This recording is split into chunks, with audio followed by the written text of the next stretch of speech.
of the Box, membahas apapun yang Anda mau. Indonesia tanah airku cinta, Nusantara merdeka bhinneka tunggal ika. Bersama Awang Ajiwasita dan Om Bob. Greetings to each and everyone. Anytime you meet, I greet anyone. Whether it namaste, assalamu alaikum. Salam, salam, salam. Halo, kita ketemu lagi di Out of the Box, membahas apapun yang Anda mau. Sudah siap di sini Awang Ajiwasita bersama Om Bob. Kita akan langsung mulai diskusinya. Om Bob, KPK kembali melakukan operasi tangkap tangan terhadap Menteri Sosial Yuliari Batubara terkait kasus korupsi dana bansos, hingga akhirnya ditetapkan sebagai tersangka. Menurut Om Bob gimana? Ya, ini Kemensos, Kementerian Sosial ini memang kalau orang ngomong itu ini adalah departemen yang basah. Basah. Ya. Anggaran untuk bantuan sosial ini naik terus ya, mulai dari 80 triliun sampai 100 triliun. Sepertinya anggaran yang sekarang ini ada itu 134 triliun. Ya, ini belum habis ya. Oke. Wow. Nah, ternyata memang biasanya untuk departemen-departemen yang banyak duitnya yang basah seperti ini ya, orang kalau mentalnya nggak kuat ya repot. Di mana-mana kan itu kan ada gula, ada semut. Jadi ini kalau manisnya setengah mati gini ya semutnya banyak ya. Nah kalau semutnya banyak yang menang biasanya kan raja semut ya. Okay. Nah ini teman kita yang namanya Yuliari ini ya ketiban pulung. Dia ini kalau lihat karirnya memang selama ini dia selalu karirnya di politik ya.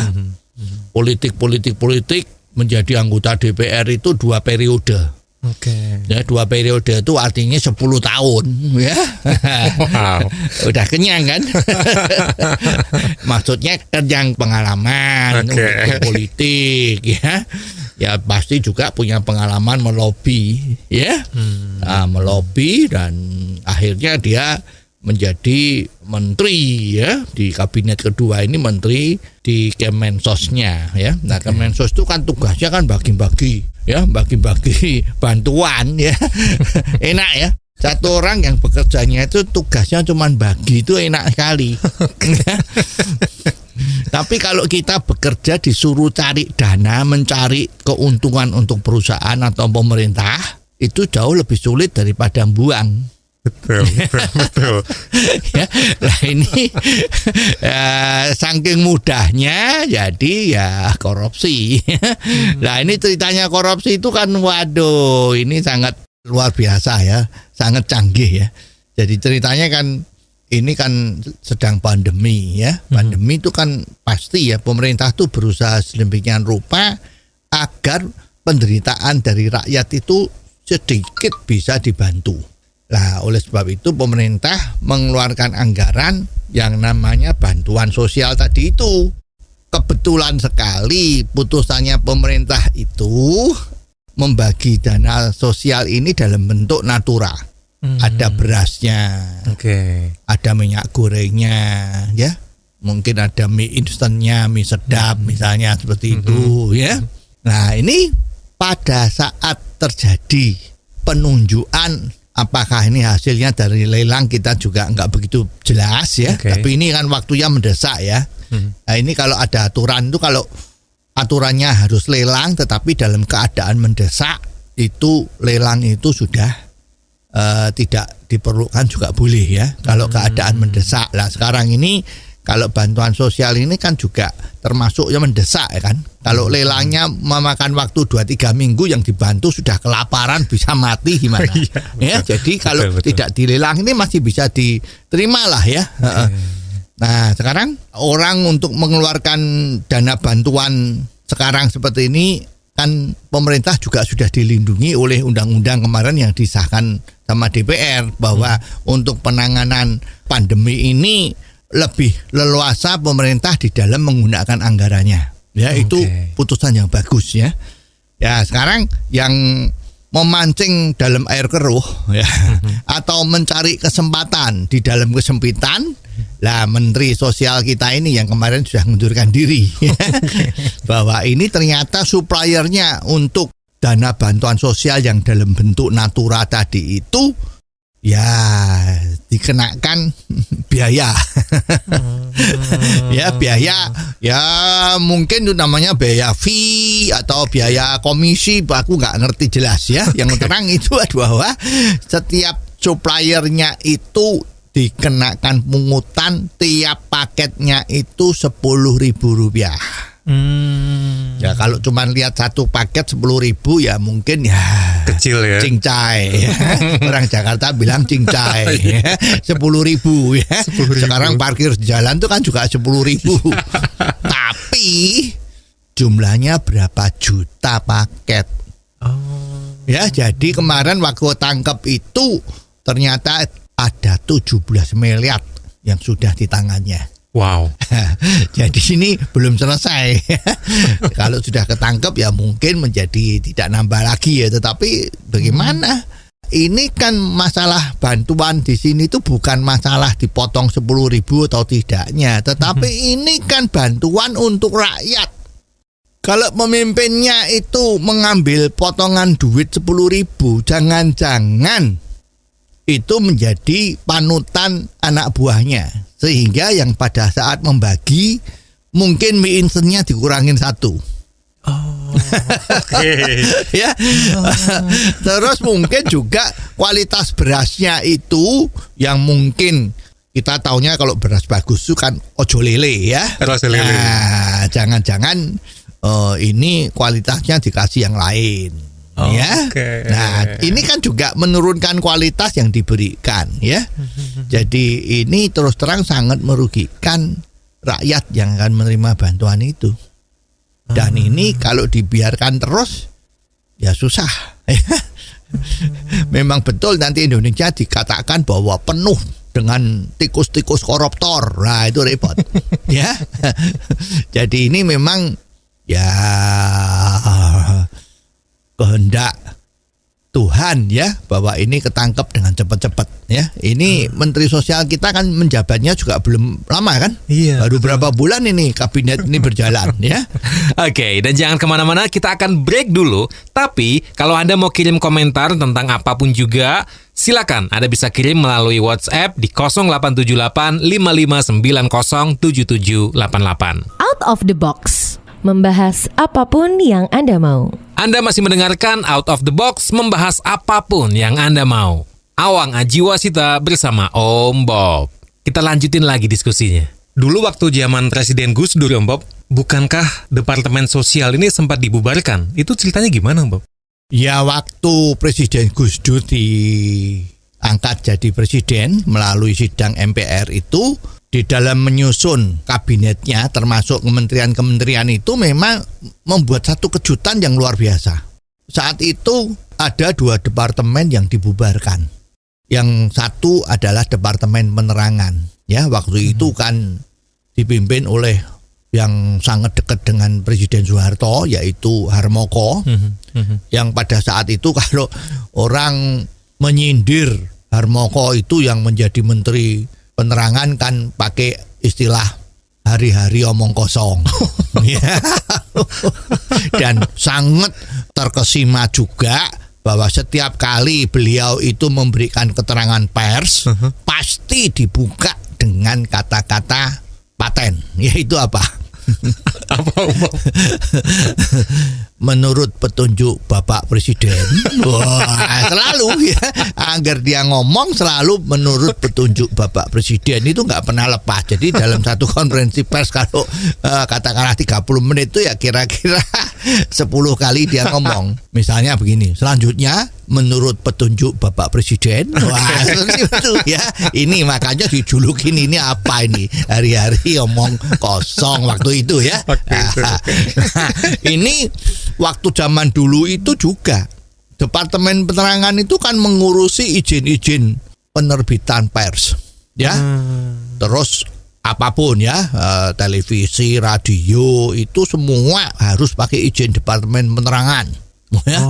Lah kalau mau dirikan perusahaan koran itu setengah mati susahnya. Lah Indonesia itu kan banyak sekali toh, luas sekali kan, banyak sekali perusahaan-perusahaan, wartawan-wartawan yang idealis itu kan kepengen bikin koran supaya bisa menyuarakan.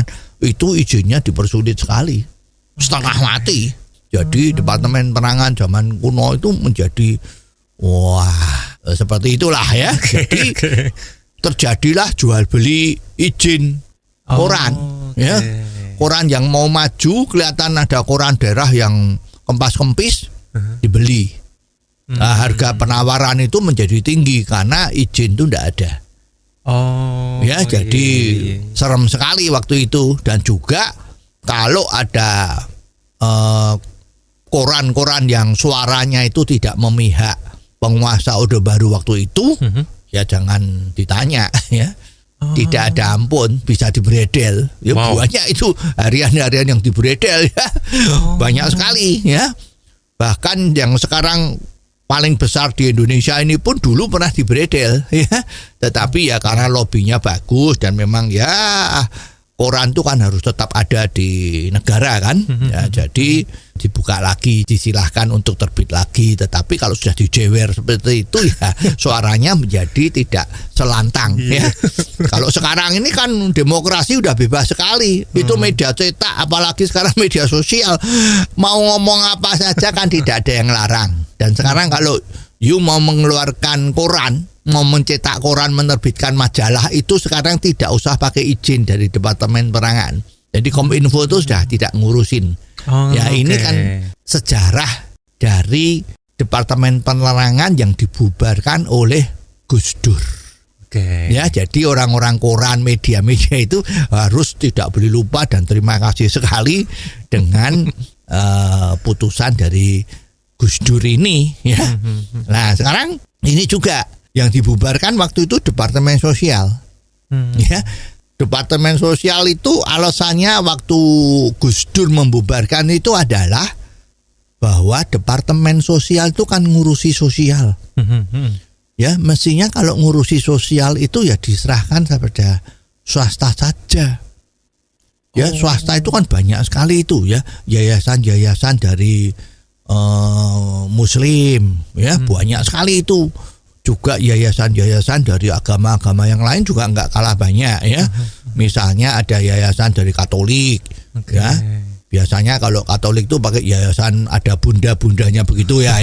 Nah, kalau sekarang juga ada yayasan dari gereja-gereja Nasrani, Kristen ya.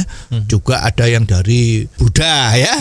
Buddha atau Hindu ya, atau yayasan dari Konghucu ya, itu semua ya. Itu semua itu kan swasta semua dan memang tujuannya itu untuk berbuat sosial. Lah Gus Dur melihat bahwa potensi ini sebetulnya besar sekali. Ya, dan biasanya kalau dari swasta itu memberi bantuan dalam bentuk sosial itu sudah terbukti memang tanpa pamrih, tidak ada tujuan atau tidak ada batu di balik udang. Udang di balik batu. Ya, jadi nggak bisa itu main disuap barang itu nggak ada itu ya. Seperti yang sekarang terjadi ini, pemotongan dana ini udah ada ya. Karena kalau swasta itu kan begitu ketahuan ya udah dipecat ya. Dan biasa swasta itu pengawasannya ketat karena lebih kecil. Urusan yang kecil pengawasan ketatnya bisa lebih mudah ketimbang urusan besar seperti Departemen Sosial ini kan ngurusi seluruh Indonesia pandemi. Ini kontrolnya setengah mati. Ya, di pusat saja bisa lolos, apalagi di daerah. Kalau udah jauh-jauh gimana? Kan susah sekali. Maka idenya Gus Dur ini waktu itu betul. Departemen Sosial dibubarkan. Lah, pada saat Gus Dur sempat diwawancara oleh Kick Andy di televisi Jakarta Pusat itu ditanyain, Gus Dur, menurut Gus Dur Departemen Sosial itu dibubarkan karena ada tikusnya atau banyak tikusnya, begitu kan? Nah, kenapa kok tidak dicari tikusnya saja? Kan ada peribahasa itu. Kalau ada tikusnya itu ya tikusnya yang dicari dibunuh, jangan lumbungnya yang dibakar. Iya. Nah ini sangat fenomenal jawabannya dari Gus Dur ya. Memang Gus Dur itu presiden kita atau kiai kita yang sangat terhormat, yang selalu di dalam komentar-komentarnya itu ada sense of humor yang sangat tinggi. Ya. Nah, jawabannya juga enak. Nah, habis gimana? Wong lumbungnya itu semua isinya tikus semua. Wah. Ya, biasanya kalau lumbung itu kan lumbung padi ya, tikusnya sedikit ya, yang ditarik tikusnya, dikasih kucing bila perlu lah ya. Tapi ini sekarang lumbungnya itu berasnya nggak ada, tapi udah tikus melulu ya, lumbungnya harus dibubarkan, harus dibakar. Wow. Ya, wah ini ya pewawancara kita Kick Andy ini ya nggak bisa jawab apa-apa ya, cuman ketawa ya, seperti ketawa sekarang kita ini kan.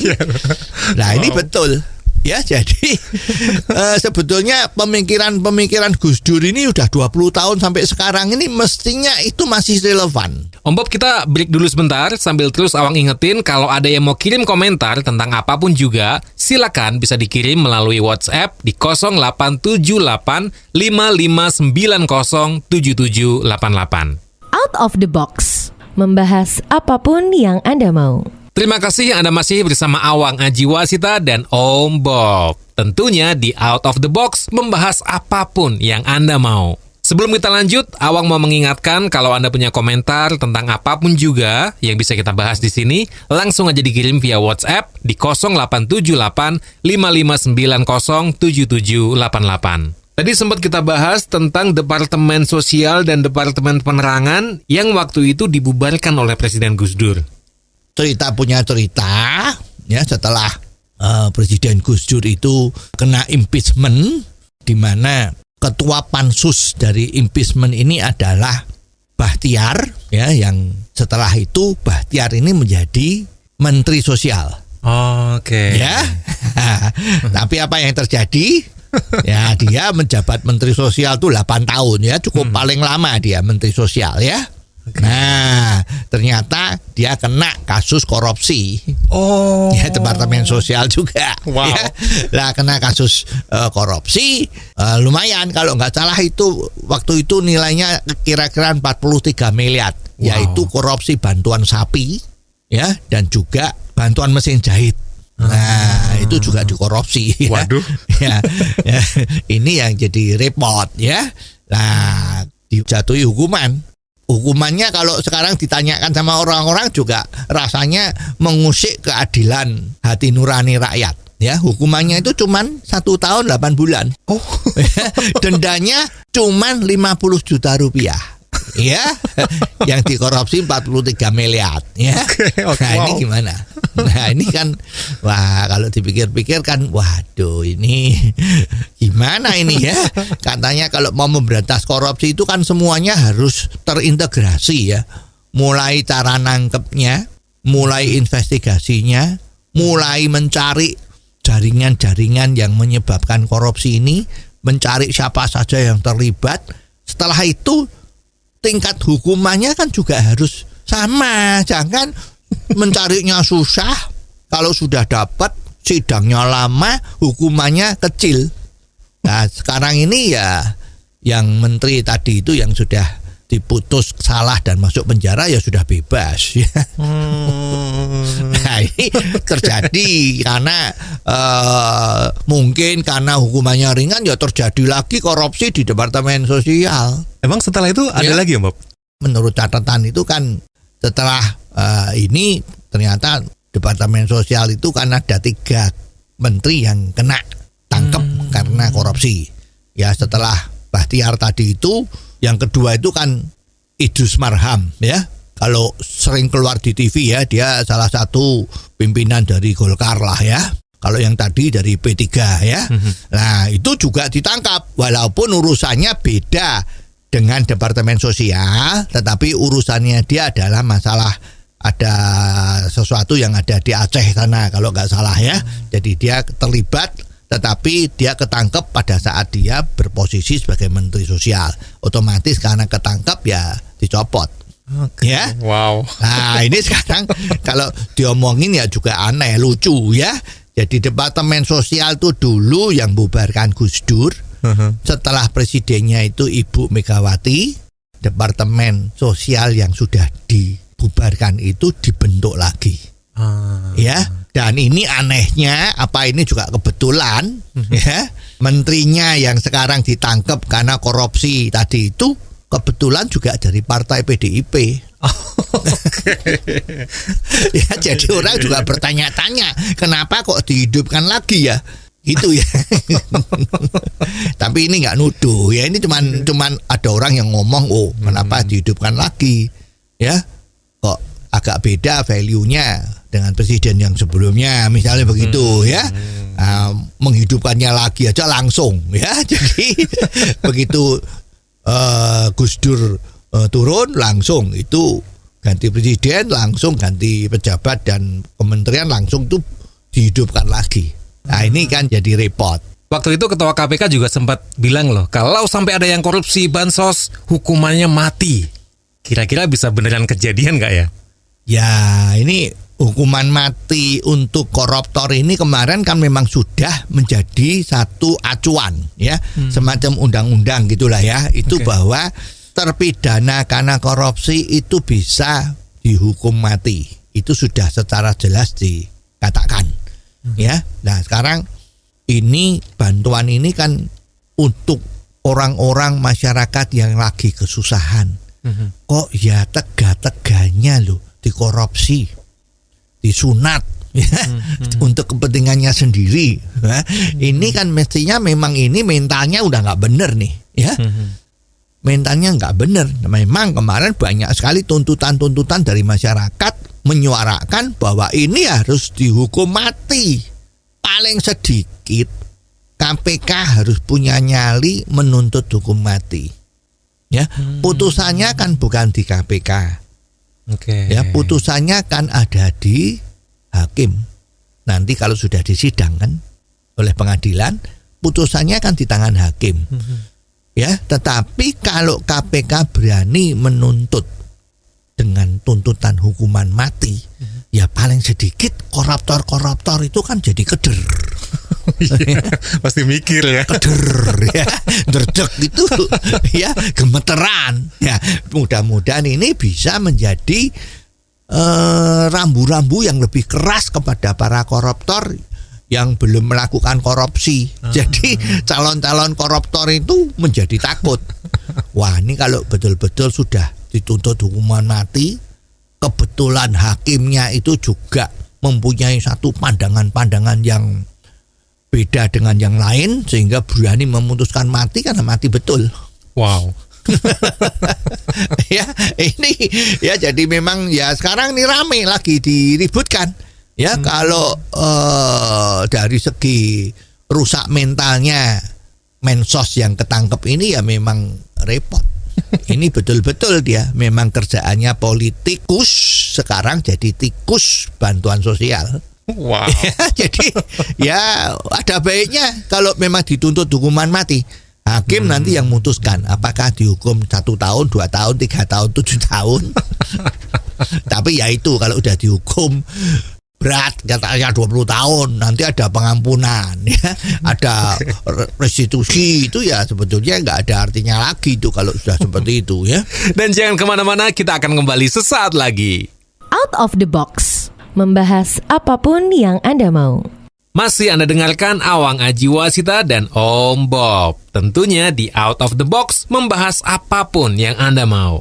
Diskusinya semakin seru nih, kita lanjut lagi ya. Sebenarnya korupsi bantuan sosial ini merugikan negara nggak sih Om Bob? Ya, ini pertanyaan yang menggelitik ya. Kemarin pada saat ada muncul di televisi itu memang sempat ada yang minta agar KPK itu menuntut dengan hukum mati. Orang KPK itu ada yang mengatakan bahwa kita itu kan harus menerapkan hukum. Nah, sekarang dia lagi dihitung kemungkinan minta bantuan dari BPK. Oke. Ini kira-kira ada kerugian negara atau tidak? Ya, karena menurut hukumnya itu kan baru bisa nyatakan bersalah kalau ada kerugian yang ditimbulkan. ya.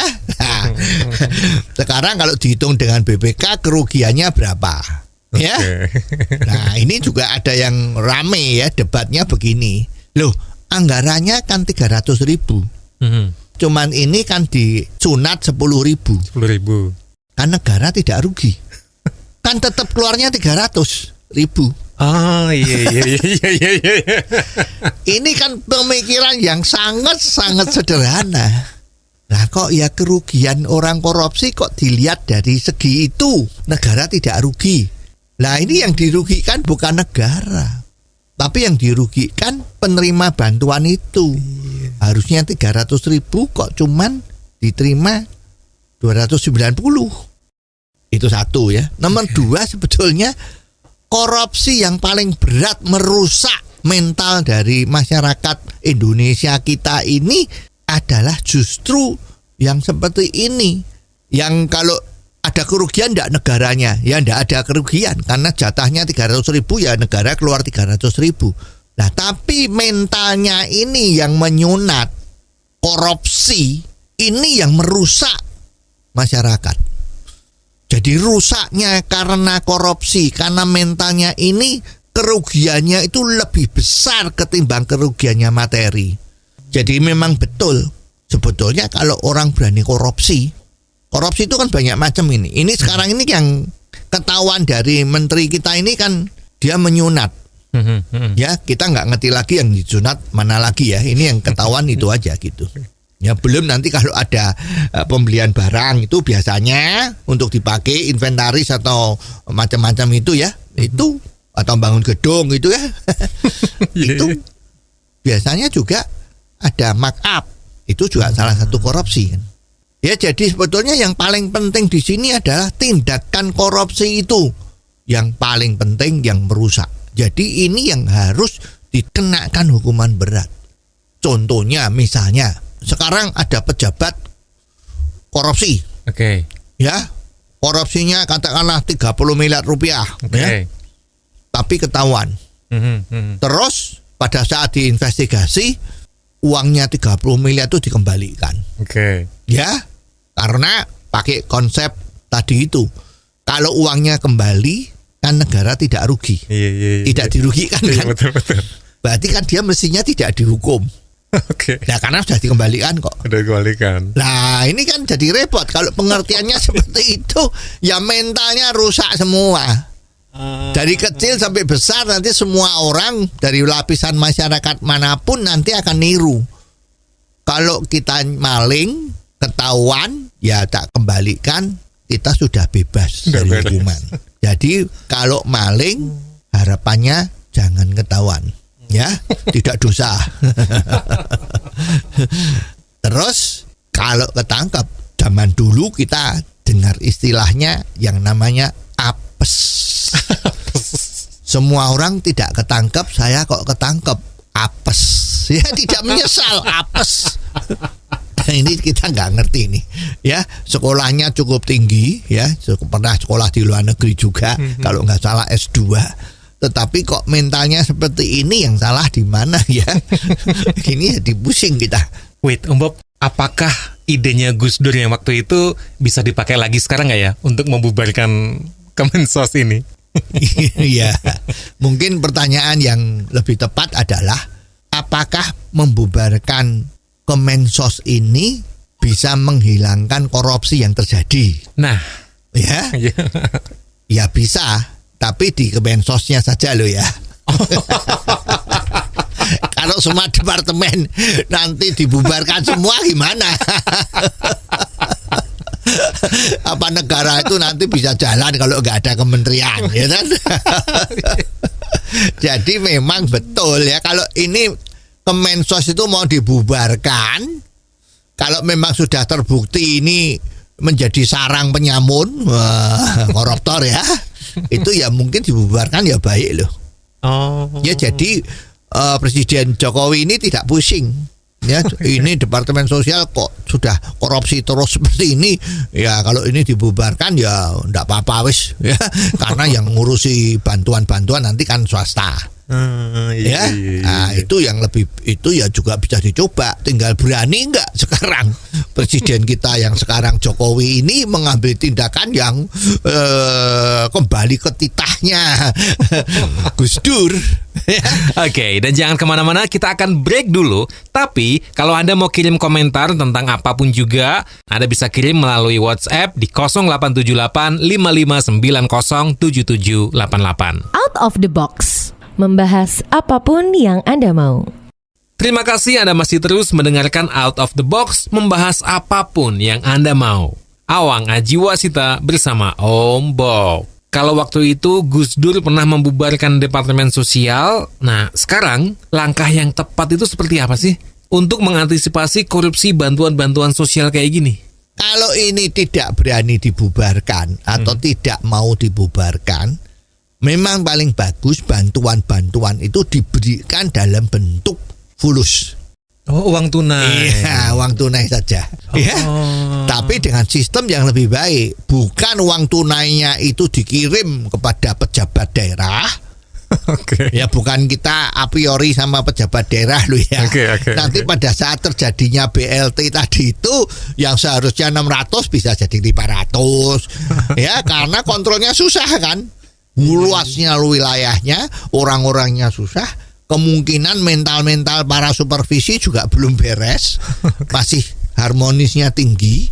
Kemungkinan yang menerima itu berbaik hati juga. Aduh, aku sudah terima kasih dapat 600, ini saya kasih you 100. Kan bisa terjadi itu. Ya, perkara kasih 100 sukarela atau tidak itu kan benangnya tipis sekali. Zaman dulu kan terkenal itu. Ini namanya susu tante. Susu tante. Sumbangan sukarela tapi ngancem. Ya, jadi kalau pada saat dibagi sumbangannya itu 600.000, terus ada 100, itu dia ngatakan ini susu tante, sumbangan sukarela tapi ngancem. Ya biasanya itu karena rakyat kecil terima itu ya biasanya. Sekarang ini kan ya dia udahlah, daripada tidak dibagi, ya kurang 100 ya nggak apa-apa lah. Nah ini budayanya itu seperti itu. Kita lihat itu ya di mana-mana terjadi itu. Nah, paling bagus ya sistem segera diperbaiki. Bank Rakyat Indonesia itu kan punya cabang sampai ke desa-desa. Semua penduduk itu harus punya rekening di Bank Rakyat. Oke. Ya luar biasa tuh Bank Rakyat, nanti nasabahnya langsung bisa menjadi ratusan juta ya kan. Berlipat-lipat. Yang sudah dewasa kan harus punya rekening Bank Rakyat. Jadi dari Jakarta langsung ditransfer. Sekarang kan canggih ya, apalagi Bank Rakyat punya satelit sendiri kan. Wah, itu juga paling cepet tuh. Ya udah, mungkin harus pakai itu. Nah, sekarang kan aneh nih. Kalau mau bantu, masa ada mau bantu di Papua, barang dikirim dari Jakarta. Nah, ini gimana? Ya, itu yang jauh ya, memang udah mungkin lah ya kalau seperti itu ya. Nah, tapi sekarang yang deket juga begitu kok. Ya, kementeriannya ada di Jakarta, mau bagi di Sukabumi, pakai transport, itu kena duit lagi. Kenapa kok enggak uangnya ditransfer ke Sukabumi, di Sukabumi atau Tasikmalaya itu, terus di sana dibelikan, dibagi. Itu kan lebih murah, kan bisa terjangkau. Nah tapi itu juga nanti banyak tikus-tikusnya repot. Paling bagus ya tadi itu, udah kasih bantuan tunai lewat transfer, jangan lewat orang ketiga, apalagi nanti keempat. Ya jadi alternatifnya itu. Jadi mau bantuan mesin jahit kemarin yang dikorupsi dulu itu, ya udah yang beli itu orang yang dikasih duit itu biar beli. Ya biar dia milih mau beli yang merek apa. Jangan dipaksa. Ini kalau dipaksa seperti tadi itu, susu tante tadi itu, ya, itu beli mesin jahit harus mereknya ini. Beli ini harus mereknya ini. Ya ini ada apa kok harus? Tapi yang disesuaikan dengan di sana itu kayak apa? Ya jadi pokoknya kalau ada yang seragam, harus ini, itu bahaya. Emang ada yang seperti itu, Om Bob? Wah itu. Nah, kalau kita lihat itu ya, naik haji atau umroh, itu kopernya seragam semua itu. Lalu ditanyain, ya itu apakah harus pakai travel bag yang sama? Nah, gitu. Ya. Kalau itu harus sama. Nah, coba diinvestigasi. Kalau ada orang punya waktu dan kepo ya, coba diinvestigasi apa yang terjadi. Ya. Terus seragam guru-guru. Ya, misalnya ya, seragam sekolahan tertentu di kota satu sama kota yang lain. Seragam dari guru itu harus belinya di sini. Wah, nah, itu apa? Ya, nah itu ada apa? Itu udah kelihatan tuh kira-kira ya kayak gitulah. Ya, jadi negara nggak dirugikan, tapi mentalnya ini yang merugikan masyarakat rakyat Indonesia ini. Mengapa kok Indonesia sekarang korupsinya nggak habis-habis sih? Mosok ketangkep terus.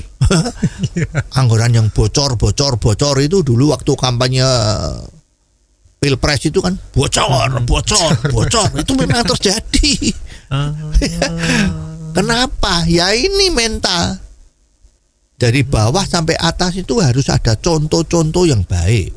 Tapi kalau ada pertanyaan, pencegahan atau penindakan itu lebih penting mana, Om Bob? Ya kalau korupsi zaman sekarang Indonesia yang seperti ini ya penindakan.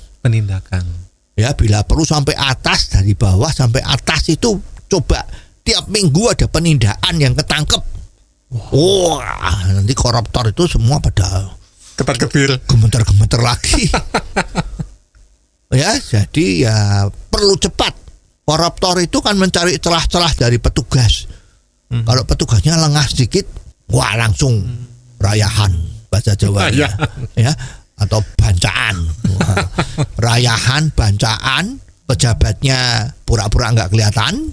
Wah, ya negara kita nanti akan ambiar seperti lagunya Didi Kempot itu ya, ambiar. Om Bob, waktu kita sudah habis, jadi kita akan ketemu lagi minggu depan, tentunya dengan tema yang jauh lebih menarik lagi. Kalau Anda punya komentar tentang apapun juga yang bisa kita bahas di sini, langsung aja dikirim melalui WhatsApp di 0878 5590 7788. Atau Anda bisa kirim melalui email, alamatnya di ombobindonesia@gmail.com. Sampai ketemu minggu depan di Out of the Box, membahas apapun yang Anda mau. Awang Ajiwasita bersama Om Bob. Out of the Box, membahas apapun yang Anda mau.